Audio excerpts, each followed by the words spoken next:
Que nous lisons le 15e chapitre de la lettre aux Corinthiens, vous trouverez que vous êtes enseigné sur la résurrection, celle du corps. Vous êtes enseigné sur de grandes choses, il est vrai, et des choses glorieuses sont dites quant à la nature de la résurrection corporelle.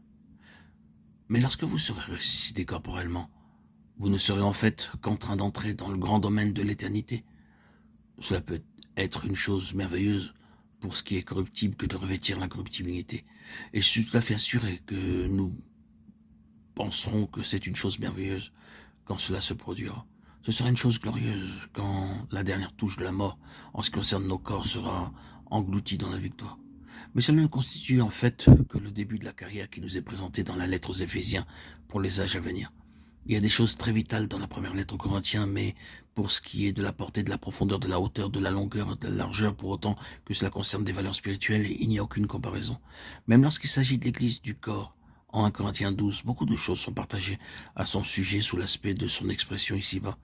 Mais s'agissant de la lettre aux Éphésiens, vous êtes transporté plus haut, loin des conditions où il est nécessaire de dire une chose comme celle-ci. Un membre ne peut pas dire à un autre membre « je n'ai pas besoin de toi ».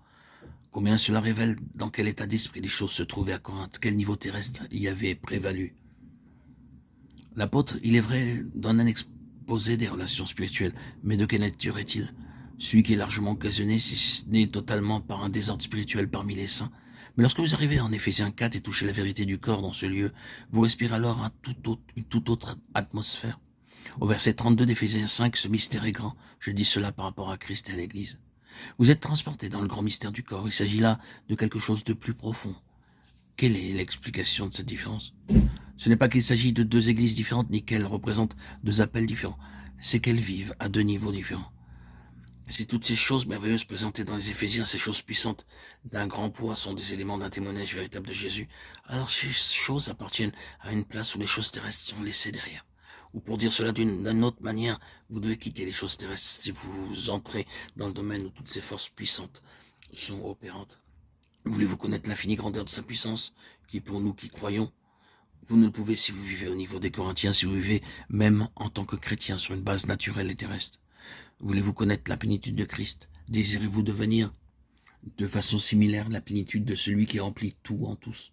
Vous ne le pourrez jamais si vous vivez spirituellement à Corinthe. Le témoignage est une chose puissante.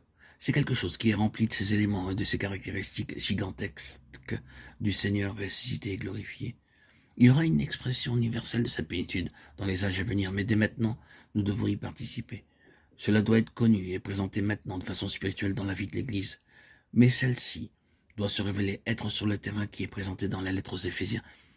Je ne dis pas que l'Église aux Éphésiens était à ce niveau, il se peut qu'elle l'ait été, comme il se peut que non.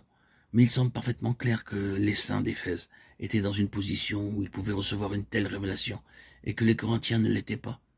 Les Corinthiens n'étaient pas prêts pour cela.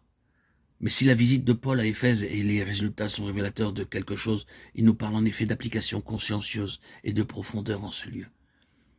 Ils apportent leurs livres de magie et en firent un grand feu. Et leur valeur pouvait représenter 4000 €. Ils sacrifièrent tout cela par le feu parce qu'ils avaient trouvé un nouveau mystère, une force céleste, qui était plus grande que la force des magiciens, des occultistes, des spirites, quelque chose bien au-dessus de toutes ces choses. Ils avaient découvert Christ et tout ce qui était autre, qui cependant pour eux avait représenté un grand prix fut abandonné, et cela leur préparait la voie pour une révélation merveilleuse. Paul put dire aux anciens d'Éphèse, « Je n'ai mis aucune réserve à vous annoncer tout le conseil de Dieu. » Acte 20, 27.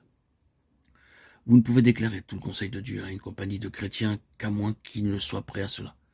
Il y avait un chemin frayé à Éphèse, et pour leur part, cela représentait une position spirituelle d'abandon de liens terrestres, de relations d'intérêt et de systèmes religieux.